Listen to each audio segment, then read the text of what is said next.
Hello y'all, and welcome back.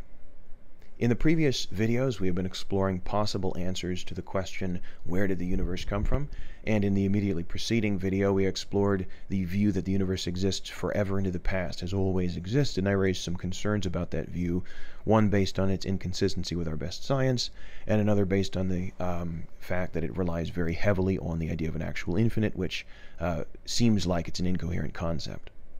In this video, we're going to explore the final answer, which is the first one in order that we considered, namely that God made the universe. God brought the universe into being. So a very natural question to ask about this view is, who made God? This is a question that everyone, I think, at some point asks, all reflective folks at least, non-philosophers and philosophers alike.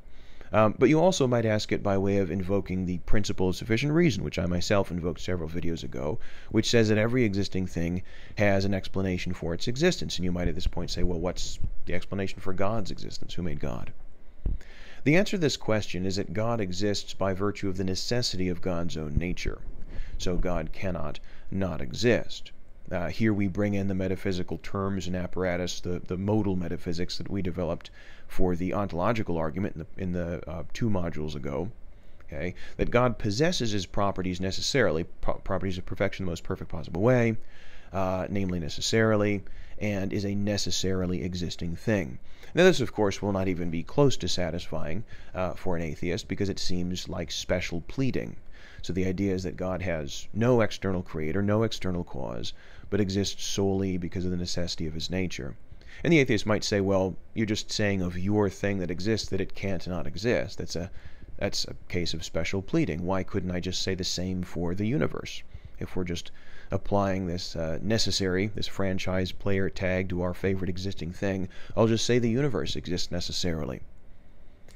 There are some reasons though that this doesn't work. Recall, as we were exploring the view that the universe exists forever into the past, the grounds on which we held that doesn't work, in addition to its inconsistency with our best science, is that the idea of an actual infinite number of past moments in time is incoherent. It doesn't make sense.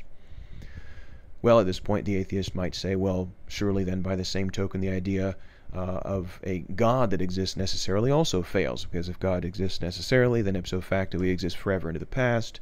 But if that doesn't work for the universe, why would it work for God? Here we reach back to a little bit of the view of God that we explored in the context of God and time several modules ago, which is that God is outside space and time. Not only is this part of the concept of God that has traditionally been developed, but it's also necessary. If God is going to be the creator of the universe, God must, of course, be outside space-time in order to bring space-time into existence. Space-time must have been brought into existence, if it was in fact brought into existence, by something that is not space-time, therefore external to space-time. Of course, at this point, the atheist might say, well, why couldn't I make the same claim then for the universe, that the universe exists outside space and time and thus isn't subject to this objection based on the impossibility of an actual infinite? But of course, that's not a move you can make, because the universe just is space and time. So space and time can't be outside space and time. That's an incoherent concept. Indeed, it's an actual contradiction.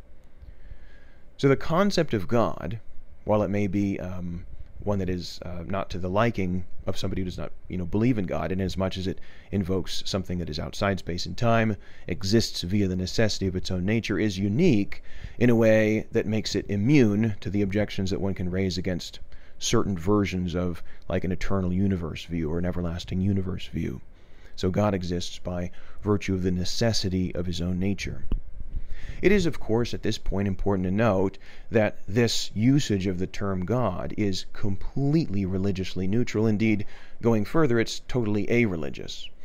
If, of course, to the idea of a being outside space and time that brings all of space and time into existence, you add a whole bunch of other stuff, such as that this God is a personal being, has certain moral commands that are injunctions that are incumbent upon us, demands to be worshipped in a particular way, has a particular holy book, etc., etc. Obviously, that would then be religion, but we're not 1,000 miles from that. We're just talking now about an explanation for the universe and answer the question, where did the universe come from? This view, while it may be kind of the last view standing, the view that has the least number of problems with it, is of course not a perfect view. those of you who are inclined to believe in God will, I suspect, embrace this view, and those of you who are not, while you may have some more reason to be sympathetic to the idea of God as the creator of the universe at this point, are also probably not going to be satisfied.